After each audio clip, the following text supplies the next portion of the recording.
안녕하세요, 여러분. 오늘은 저희가 함께 살펴볼 자료가 하나 있는데요. 기계 도면 공차 및 끼워 맞춤 오류 해결 전략이라는 보고서입니다. 이게 보니까 15년 경력의 기계 설계 엔지니어 분의 경험이 담겨 있다고 해요. 네, 그래서 아주 실무적인 내용들이 많을 것 같습니다. 그렇죠. 기계 도면 보면 막 작은 숫자들 있잖아요. 공차, 끼워 맞춤 이런 거요. 이게 그냥 숫자 적는 걸 넘어서 제품 성능이나 생산 비용에까지 영향을 준다니 오늘 그 이유를 좀 제대로 파헤쳐 보려고 합니다. 맞습니다. 흔히 저지르는 실수들을 좀 알아보고 어떻게 하면 설계를 더 잘 할 수 있을지, 그게 목표죠. 네. 그래서 오늘 다룰 내용을 살짝 미리 보면 크게 세 가지 실수 유형이 있어요. 공차 방식 잘못 쓰는 거, 끼워 맞춤 잘못 이해하는 거, 그리고 그 복잡한 거 있잖아요. GD&T? 아, 기하공차요? 네, 그거 잘못 사용하는 경우. 그리고 또 부품 여러 개 조립할 때 생기는 문제, 공차 누적까지. 이것도 중요하죠. 네, 숨겨진 함정이죠. 그럼 바로 첫 번째 실수부터 시작해 볼까요? 여러분도 도면 그리실 때 이런 고민 한 번쯤 해보셨을 것 같아요.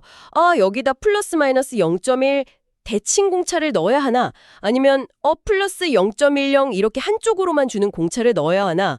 이게 바로 첫 번째 실수, 공차 방식을 잘못 적용하는 경우라고 합니다. 그렇죠. 이게 사실 공차라는 개념 자체를 먼저 아주 간단하게라도 짚어봐야 하는데요. 부품을 만들 때 아무리 정밀하게 해도 사실 미세한 오차는 생길 수밖에 없거든요. 완벽하게는 안 되죠. 네, 그 오차를 어느 정도 허용하면서도 또 부품이 제 기능을 할 수 있게 설계자가 그 범위를 딱 정해주는 거, 그게 공차인 거죠. 꼭 필요한 약속 같은 겁니다. 여기서 이제 대칭 공차, 예를 들면 파이 10에 플러스 마이너스 0.1 이렇게 표시하는 거예요. 이건 기준 치수, 그러니까 10mm를 중심으로 양쪽으로 똑같이 0.1mm씩 오차를 허용한다는 뜻이죠. 네. 보통은 이제 혼자 있는 부품, 그러니까 다른 거랑 아주 정밀하게 딱 맞물릴 필요 없는 경우에 많이 쓰고요. 가공도 좀 쉽고 비용도 좀 저렴한 편이고요. 근데 이제 한쪽 공차, 예를 들어 파이 10에 플러스 0.1 그리고 0 이렇게 표시하면요. 기준 치수 10mm에서 한쪽, 이 경우는 플러스 쪽으로만 0.1mm 오차를 허용하는 거죠. 그러니까 최소한 10.0mm는 돼야 한다. 이런 의미가 되는 거예요. 이게 언제 중요하냐면 축이랑 구멍처럼 아주 정밀하게 조립돼야 하는 관계에서 중요해져요. 이 선택이 단순히 표기법 차이가 아니라 부품 기능이랑 바로 연결된다는 점이 핵심입니다. 그 말씀이시군요. 이게 그러니까 그냥 나는 대칭이 편해 이런 문제가 아니라는 거네요.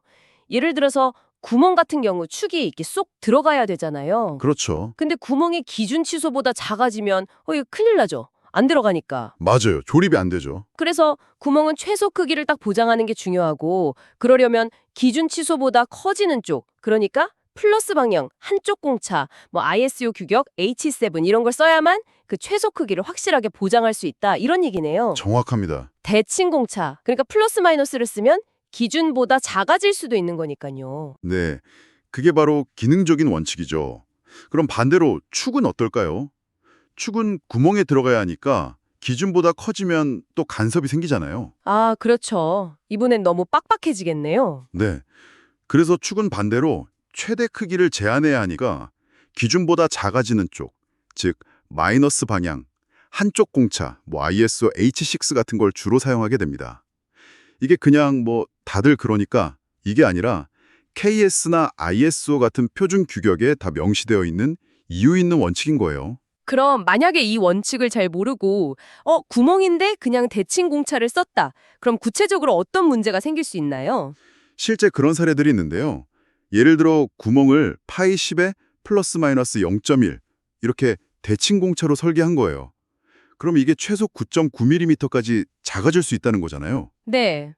근데 여기에 딱 맞는 축, 예를 들어 파이 10 H6 규격 축, 이건 최대 치수가 10.0mm거든요. 이걸 조립하려고 하면 당연히 간섭이 생길 가능성이 있죠. 최소 9.9 구멍에 최대 10.0 축이니까요. 안 들어가겠네요. 네, 운 나쁘면 아예 조림이 안 되거나 억지로 끼우다가 부품이 망가지거나 깨지거나 그럼 생산 라인이 멈추고 심하면 작업자 안전 문제까지 갈 수도 있는 거죠. 애초에 구멍에 맞는 한쪽 공차, 예를 들어 H7, 이건 최소 10.0mm를 보장하거든요. 이걸 썼다면 이런 문제는 없었겠죠. 설계 의도랑 실제 가공 결과가 달라져서 생기는 문제입니다. 아, 해결책은 그럼 명확해 보이네요. 일단 그 부품이 뭐 하는 앤지, 기능을 먼저 따져보고 뭐 조립되는지, 혼자 있는지, 움직이는지 그런 거요? 그렇죠. 기능 분석이 우선이죠. 그리고 나서 이제 적절한 공차 방식을 고르고 잘 모르겠다 싶으면 KS나 ISO 같은 표준을 좀 찾아보는 게 좋겠군요. 네, 표준 가이드라인을 따르는 게 안전합니다. 이 부품 조립되나? 틈새나 간섭 방향이 정해져 있나? 회전하나? 슬라이딩 하나? 그냥 고정인가? 뭐 이런 질문들을 스스로 던져보는 것도 도움이 되겠네요. 아주 좋은 체크리스트가 될 수 있습니다. 자, 기본적인 치수공차 유형을 좀 봤으니까요. 이제 부품들이 실제로 어떻게 만나는지 그 관계, 바로 끼워 맞춤 이야기로 넘어가 보죠. 뭐 억지 끼워 맞춤, 헐거운 끼워 맞춤, 중간 끼워 맞춤, 용어 자체는 익숙한데 이걸 잘못 이해하거나 아예 고려를 안 하는 게 두 번째 흔한 실수랍니다. 아, 여기서부터 좀 더 흥미진진해지는데요? 네, 이 세 가지가 부품 조립 상태랑 그 움직임 가능성, 이걸 결정하는 아주 핵심적인 요소거든요. 먼저 억지 끼워 맞춤, interference fit. 이건 이름 그대로예요. 축이 구멍보다 항상 미세하게 크게 만들어집니다. 그래서 조립할 때 그냥은 안 들어가고 뭐 프레스로 누르거나 열을 가하거나 해서 강한 힘으로 조립해야 하죠. 억지로 끼우는 거네요, 말 그대로. 네, 대신 한번 조립되면 결합력이 엄청나서 뭐 회전력이나 축 방향 힘을 전달하는 데 주로 쓰여요. 기어나 풀리, 베어링 내륜 같은 거 고정할 때요. 잠깐만요. 근데 그렇게 억지로 끼우면 뭐 부품이 좀 부서지거나 변형되거나 그러진 않나요? 그 적절한 간섭량은 어떻게 정하는 거예요? 너무 세게 끼우면 안 좋을 것 같은데? 그거 아주 중요한 질문이신데요. 그래서 설계할 때 부품 재질의 강도나 뭐 연성, 심지어는 이게 작동 중에 온도가 변하면서 얼마나 늘어나고 줄어드는지 그런 열 팽창까지 다 고려해서 그 간섭량을 아주 신중하게 계산해야 합니다. 아, 온도 변화까지요? 네, 이걸 무시하고 그냥 너무 과도하게 억지 끼워 맞춤을 적용했다가 뭐 고속으로 도는 모터팬 허브 같은 게 조립하다가 깨지거나 아니면 작동 중에 파손돼서 안전사고로 이어진 그런 뼈아픈 사례도 실제로 있습니다. 헉, 위험하네요. 그럼 다음은 헐거운 끼워 맞춤, 클리어런스 핏. 이건 반대죠. 축이 구멍보다 항상 작게 만들어져요. 그래서 조립이 아주 쉽고 조립 후에도 축이랑 구멍 사이 항상 틈새, 클리어런스가 남아있어서 서로 상대 운동이 가능합니다. 아, 이건 헐렁헐렁하게 움직일 수 있는 거군요. 네, 예를 들면 회전하는 축이랑 그걸 감싸는 베어링 외륜 사이 또는 뭐 미끄러지는 슬라이딩 가이드 같은 데 많이 쓰이죠. 이건 그럼 반대로 틈새가 너무 크면 문제가 되겠네요. 막 덜걱거리거나 소리가 나거나. 맞습니다. 틈새가 너무 과하면 그 유격 때문에 진동이나 소음이 생기고 정밀도도 떨어지고 부품 수명도 짧아지죠. 특히 정밀기계에서는 아주 작은 유격도 시스템 전체 성능에 치명적일 수 있거든요. 그래서 이것도 적절한 틈새를 유지하는 게 중요합니다. 그렇군요. 마지막으로 중간 끼워 맞춤이라는 게 있는데요. 이건 조립 결과가 약간의 간섭 상태일 수도 있고 아니면 약간의 틈새 상태일 수도 있는 그 중간 어디쯤에 있는 경우예요. 그건 좀 애매한데요? 어떨 땐 간섭이고 어떨 땐 틈새라고요? 네. 그래서 주로 어떨 때 쓰냐면 분해하고 조립하는 게 가능해야 하지만 그래도 어느 정도 결합력은 좀 필요한 경우. 예를 들면 핀 조인트 같은 거요. 뺐다 꼈다 할 수 있지만 너무 헐렁하면 안 되는. 아하! 근데 이건 가공 오차 범위에 따라서 실제 결과가 간섭이 될지 틈새가 될지 좀 달라질 수 있어서 설계를 더 세심하게 관리해야 하는 측면이 있습니다. 그럼 이 세 가지 끼워 맞춤들, 이걸 제대로 적용하려면 어떻게 해야 할까요? 그냥 뭐 이름만 보고 대충 고를 순 없을 텐데요. 핵심은 역시 또 기능입니다. 계속 강조하게 되네요. 네. 먼저 그 부품이 무슨 역할을 하는지, 뭐 힘을 전달하는지, 회전하는지, 미끄러지는지 그 요구사항을 명확히 하고 거기에 가장 맞는 끼워 맞춤 유형, 억지냐, 헐거운 거냐, 중간이냐 이걸 선택해야죠. 네, 기능이 먼저다. 그리고 아까 질문 주셨던 것처럼 부품 재료, 강성, 또 중요한 게 작동 온도 변화로 인한 열 팽창 같은 환경 요인들 이걸 반드시 종합적으로 고려해야 하고요. 아, 열팽창 정말 중요하겠네요. 네, 그리고 또 임의로 막 값을 정하기보다는 KS나 ISO 표준에 나와 있는 끼워 맞춤 등급들이 있어요. 예를 들어 헐거운 끼워 맞춤에는 H7G6, 중간은 H7K6, 억지는 H7P6 뭐 이런 식으로 검증된 조합들이 있거든요. 이걸 활용하는 게 훨씬 안전하고 효율적입니다. 표준을 따르는 게 좋군요. 그리고 마지막으로 또 하나 중요한 게 끼어 맞춤 되는 부위의 표면 거칠기, RA 요구사항도 명시해줘야 합니다. 표면이 얼마나 매끄러운지가 실제 접촉 상태나 마찰에 큰 영향을 주거든요. 아, 거칠게까지 생각할 게 많네요. 네, 결국은 기능, 가공의 용이성, 그리고 비용, 이 사이에서 최적의 균형점을 찾아가는 과정인 거죠. 복잡하게 생긴 기호들 있잖아요. GD&T, 기아 공차라고 하는 거요. 이게 되게 강력한 도구인데 정작 그 의미를 잘 모르고 그냥 형식적으로 쓰거나 아니면 너무 막 남발해서 오히려 가공 비용만 높이는 경우가 많다고 하네요. 네, GD&T. 이걸 왜 써야 하는지 그 진짜 가치를 아는 게 중요합니다. 이게 단순히 도면을 막 복잡하게 보이려고 하는 게 아니고요. 첫 번째 이유는 기능 중심 설계를 가능하게 한다는 겁니다. 기능 중심 설계요? 네, 제품의 기능에 정말 중요한 부분들 있잖아요. 어떤 면의 모양이라든지 어떤 축의 자세라든지 구멍들의 위치 관계라든지 이런 것들을 그냥 플러스 마이너스 치수 공차만으로는 정확하게 표현하고 제어하기가 어렵거든요. GD&T는 이런 형상, 자세, 위치를 직접적으로 그리고 정밀하게 규제해서 설계자가 의도한 기능을 명확하게 전달하는 역할을 합니다. 아, 그러니까 예를 들어서 구멍을 한 4개 뚫는다고 쳐요. 근데 각 구멍 크기는 플러스 마이너스 공차 안에 다 들어왔어요. 그래도 구멍들끼리 위치가 막 제못되어 오면 볼트가 안 들어갈 수도 있잖아요. 그렇죠. GD&T는 바로 그런 관계를 딱 잡아주는 거군요. 서로 간의 위치 같은 거요. 바로 그겁니다. 그래서 두 번째 가치가 바로 명확한 의사소통 수단이라는 거예요. GD&T는 설계하는 사람, 가공하는 사람, 검사하는 사람 모두가 오해 없이 동일하게 이해할 수 있는 일종의 국제 공용어 같은 거죠. 아, 약속이군요. 네. 이게 없으면 이면이 얼마나 평평해야 되는 거지? 이 구멍들 위치는 얼마나 정확해야 하나? 이런 걸 각자 그냥 추측에 의존하게 되고 그러다 보면 불량이 나올 확률이 높아지죠. 그렇겠네요. 그리고 마지막으로 이게 잘 쓰면 생산 비용 최적화에도 기여를 합니다. 모든 부분을 다 막 마이크로미터 단위로 초정밀하게 만들 필요는 없잖아요. 그렇죠. 돈이 너무 많이 들겠죠. 네, GD&T를 이용해서 꼭 필요한 부분만 정밀하게 관리하고 상대적으로 덜 중요한 부분은 일반 공처를 적용하면 불필요한 정밀도 요구를 피해서 가공 비용은 줄이면서도 기능은 확실히 보장할 수 있게 되는 거죠. 몇 가지 주요한 기호들 예를 좀 들어볼까요?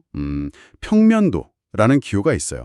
이건 면이 얼마나 평평한지를 규제하는 건데 이게 안 좋으면 부품 조립했을 때 면이 들떠서 뭐 오일이 샌다거나 진동이 생긴다거나 할 수 있겠죠. 네. 또 직각도는 기준면이나 축에 대해서 얼마나 직각으로 서 있는지를 보는 건데 이게 틀어지면 베어링 같은 게 기울어져서 수명이 확 짧아진다거나 기어가 맞물리는 게 나빠져서 소음이 커진다거나 할 수 있고요. 아, 중요하네요. 그리고 아까 말씀하신 구멍들 위치 관계는 위치 공차라는 걸로 관리하고요.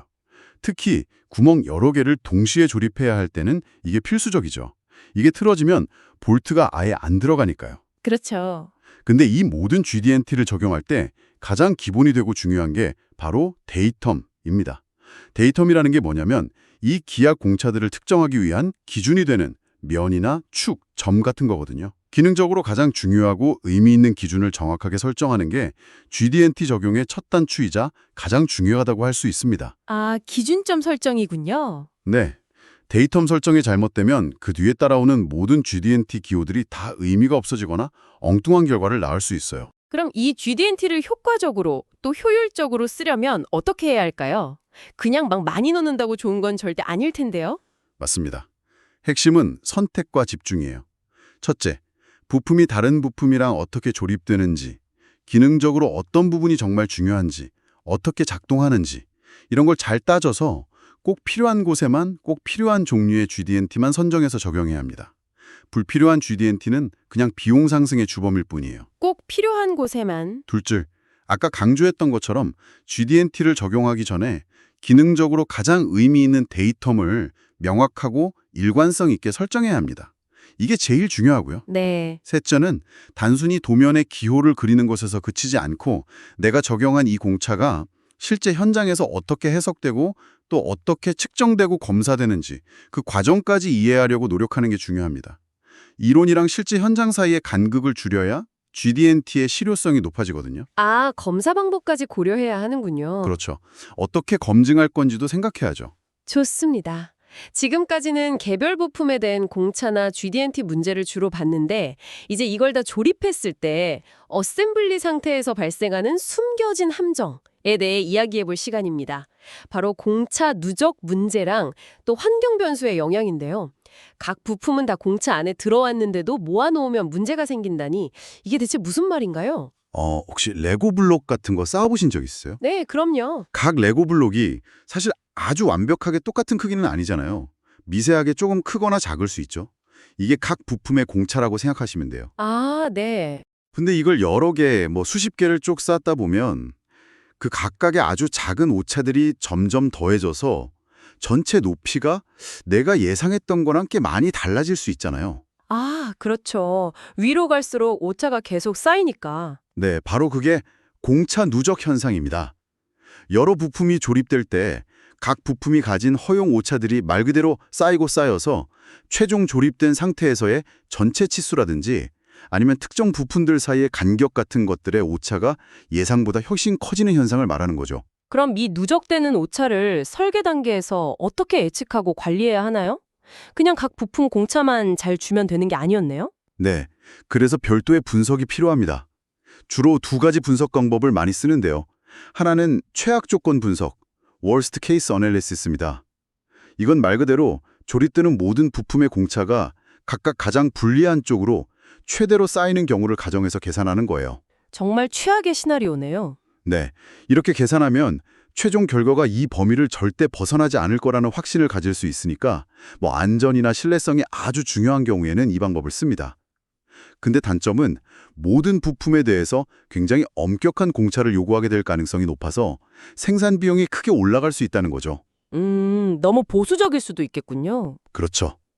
그래서 다른 방법으로는 통계적 분석, Statistical Analysis, 대표적으로 RSS, Root Sum Squares 같은 방법을 씁니다. 이건 뭐냐면 모든 부품들이 동시에 다 최악의 공차값을 가질 확률은 통계적으로 봤을 때 매우 낮다는 사실에 기반한 거예요. 아, 그럴 확률은 적다. 네. 각 부품의 공차를 어떤 확률 분포를 가진다고 보고 이걸 통계적으로 조합해서 최종 조립 결과의 오차가 어느 정도 범위 안에 들어올 확률이 몇 %다 이런 식으로 예측하는 거죠. 최악 조건 분석보다는 좀 더 현실적이고 경제적인 공차 설정이 가능하게 해줘서 특히 대량 생산하는 제품에 더 적합할 수 있습니다. 흥미롭네요. 그런데 보고서에서는 단순히 이런 기계적인 공차 누적만 볼 게 아니라 환경 변수, 특히 온도 변화 같은 것의 영향도 절대 무시하면 안 된다고 강조하던데요? 아, 네. 그거 정말 중요한 포인트입니다. 설계할 때 놓치기 쉬운데요. 첫 번째가 바로 열팽창 문제입니다. 아시다시피 재료마다 온도 변화에 따라서 늘어나거나 줄어드는 정도, 즉 열팽창 계수가 다 다르잖아요. 네, 재질마다 다르죠. 예를 들어 알루미늄은 강철보다 훨씬 민감하게 많이 변하죠.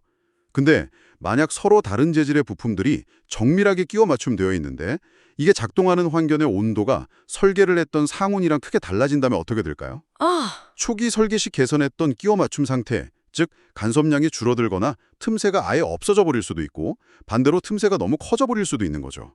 특히 엔진 내부라든지 아니면 우주 공간처럼 온도 변화가 아주 극심한 환경에서 작동하는 장비들한테는 이게 정말 치명적인 문제가 될 수 있습니다. 와, 생각지도 못했네요. 네. 그리고 그 외에도 플라스틱 부품 같은 경우에 오랫동안 하중을 받으면 서서히 형태가 변형되는 크리프 현상이라든지 아니면 반복적인 응력을 계속 받아서 재료가 약해지는 피로 누적 같은 것들도 장기적으로 보면 부품의 치수 변화를 일으켜서 초기 공차 조건을 벗어나게 만들 수 있습니다. 야, 정말 복잡하네요. 그럼 이렇게 공차 누적에다가 환경 변수까지 고려해야 한다면 이걸 설계 단계에서 도대체 어떻게 예측하고 해결할 수 있는 건가요? 머리로만 계산하기엔 너무 어려울 것 같은데요. 맞습니다. 그래서 요즘에는 이걸 도와주는 도구들을 적극적으로 활용해야 합니다. 바로 공차 해석 또는 공차 스택업 분석이라고 부르는 작업인데요. 공차 해석이요? 네, 요즘 많이 쓰는 3D CAD 소프트웨어들 있잖아요. 솔리드웍스나 캐티아, 크레오 같은 것들. 이런 프로그램들 자체에 공차 해석 기능이 내장되어 있거나 아니면 별도의 추가 모듈 형태로 제공되는 경우가 많습니다. 아, CAD 프로그램으로도 되는군요. 네, 설계자가 만든 3D 모델에다가 직접 각 부품의 공차 정보를 입력하고 이걸 가상으로 조립해보는 시뮬레이션을 통해서 최종 조립 상태에서의 치수 변동 범위라든지 아니면 조립 불량이 발생할 확률 같은 것들을 미리 계산해 볼 수 있는 거죠. 오, 편리하겠네요. 그리고 만약 더 정밀하고 복잡한 분석이 필요하다면 시톨 6 시그마 같은 공차 해석 전문 소프트웨어를 사용하기도 합니다. 이런 전문 툴들은 단순히 최종 오차 범위만 계산해 주는 걸 넘어서 수많은 공차들 중에서 어떤 특정 부품에 어떤 공차가 최종 결과에 가장 큰 영향을 미치는지 그걸 분석해 줘요. 이걸 민감도 분석이라고 하는데 민감도 분석? 이걸 통해 어떤 공차를 더 집중적으로 관리해야 하는지 설계 우선순위를 정하는 데 큰 도움을 받을 수 있습니다. 그렇군요. 그리고 여기서 가장 중요한 것은 아까 말씀드린 그 환경 변수들, 특히 열평창 같은 것들을 이 공차 해석 과정에 통합시켜야 한다는 겁니다. 아, 환경 습관수 넣어서 분석한다고요? 어떻게 하죠? 예를 들어 열팽창을 고려한다면 먼저 장비가 작동하는 최저 온도와 최고 온도를 설정하고 각 부품 재료의 열팽창 계수 데이터를 이용해서 온도 변화에 따른 치수 변화량을 계산해요. 그리고 이 계산된 치수 변화량을 마치 가상의 추가 공차처럼 기존의 기계적 공차에 더해서 스택업 분석을 수행하는 거죠. 아, 그렇게 해서 최저 온도 조건일 때 그리고 최고 온도 조건일 때 각각 조립 상태를 분석해보면 이런 극한 환경에서도 문제가 발생하지 않을지 미리 검증해 볼 수 있습니다. 이렇게 아직 일어나지 않은 미래에 발생할 수 있는 문제를 미리 예측하고 선제적으로 해결하는 능력, 이야말로 정말 숙련된 설계의 힘이라고 할 수 있겠죠. 와, 오늘 정말 중요한 내용들을 쭉 훑어봤네요. 공차 방식을 잘못 적용하는 오류부터 시작해서 끼워 맞춤 방식에 대한 오해, 그리고 GD&T의 오남용 문제, 마지막으로 이 모든 것들이 합쳐졌을 때 발생하는 공차 누적과 또 환경 변수라는 숨겨진 변수까지. 이게 단순히 도면 위에 적는 규칙이 아니라 성공적인 기계 설계를 위한 아주 근본적인 원리들이라는 걸 다시 한번 깨닫게 되는 것 같습니다. 이 내용들이 오늘 들으시는 여러분께는 어떤 의미로 다가왔을지 궁금하네요. 네, 그렇죠. 결국 진정한 설계 전문가로 성장하기 위해서는 오늘 이야기 나눈 이런 것들을 정말 깊이 이해하고 또 실천하려는 노력이 필요합니다.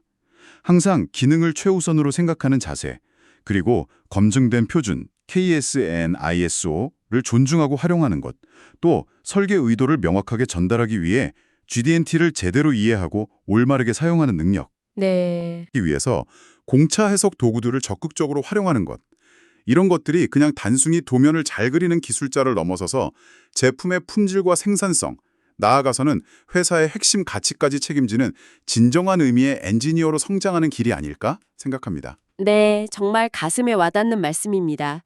오늘 논의를 이제 마무리하면서요, 여러분께 한번 생각해 볼 만한 질문 하나를 던져드리고 싶습니다. 오늘은 저희가 주로 치수 공차, 끼워 맞춤, 그리고 형상이나 위치 공차, 즉 GD&T에 대해서 집중적으로 이야기를 나눴잖아요. 그런데 도면에는 이것들 말고도 또 하나의 중요한 정보가 명시되어 있습니다. 바로 표면 거칠기, surface roughness. 그러니까 부품 표면이 얼마나 매끄러운지에 대한 규정인데요. 표면 거칠기, 그것도 중요하죠. 네, 이 표면 거칠기는 과연 오늘 우리가 이야기한 공차나 끼워 맞춤과 서로 어떻게 상호작용을 할까요?